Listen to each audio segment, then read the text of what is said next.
తెలంగాణ ముఖ్యమంత్రి రేవంత్ రెడ్డి రాజకీయం కాంగ్రెస్ పార్టీ నేతల్ని కూడా విస్మయానికి గురిచేస్తోంది.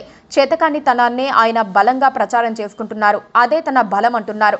ఆయన తీరు ఏ రాజకీయ సమీకరణమో అర్థం కాక అందరూ తలలు బాధేసుకుంటున్నారు. తాజాగా ఎమ్మెల్సీ ఎన్నికల ప్రచారంలో కేసీఆర్, కేటీఆర్, హరీష్ రావులను అరెస్ట్ చేయకుండా బీజేపీ అడ్డుపడుతోందని డ్యూయెట్ ఎమ్మెల్సీ ఎన్నికల ప్రచారంలో ఆరోపించారు. అమెరికాలో ఇద్దరు దాక్కున్నారని వారిని తీసుకువచ్చేందుకు బీజేపీ సహకరించడం లేదన్నారు. వారిని తీసుకువచ్చిన 48 గంటల్లో కేసీఆర్, కేటీఆర్, హరీష్ రావులను అరెస్ట్ చేస్తామన్నారు. సీఎం హోదాలో ఉండి రేవంత్ రెడ్డి అరెస్టులకు ఎవరో అడ్డుపడుతున్నారని చెప్పటం నమ్మశక్యంగా ఉండదు.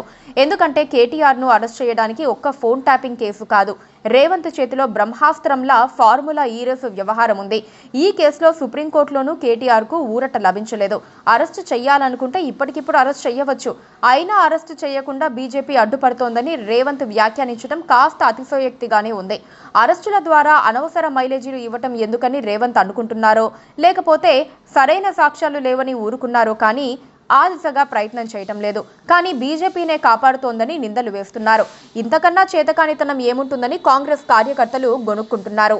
ఇది లేటెస్ట్. గత 15 నెలల కాలంలో రేవంత్ రెడ్డి హామీలు అమలు చేయలేకపోవడానికి కారణాలే చెబుతున్నారే కానీ చేసిన పనులేమీ లేవు. మాట్లాడితే రాష్ట్రం దివాలా తీసిందంటారు. అందుకే పథకాలు అమలు చేయలేకపోయామంటారు.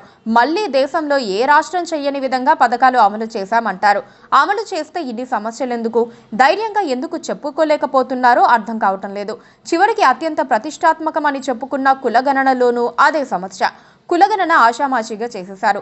ఒక్కరంటే ఒక్కరు కూడా ఆ కులగణన బాగా జరిగిందని అనటం లేదు. అయినా గొప్పగా ప్రచారం చేసుకుంటున్నారు.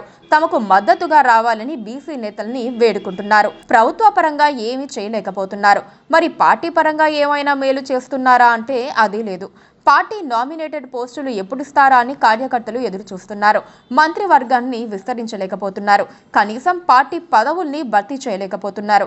ఇక స్థానిక సంస్థల ఎన్నికల్ని ఇప్పటికీ ఎన్నిసార్లు వాయిదా వేశారో చెప్పాల్సిన పని లేదు. గత ఏడాది జూలై నుంచి ఇదిగో అదిగో అంటూనే ఉన్నారు. ఇప్పుడల్లా నిర్వహిస్తారన్న నమ్మకం కూడా లేదు. అయితే ప్రతిదానికి రేవంత్ రెడ్డి ఓ కారణం చెబుతున్నారు. అధికారంలో ఉండి పనులు చేసి చూపించాలి కానీ కారణాలు చెప్పకూడదు. అలా చెప్పటం చేతకానితనం అవుతుంది.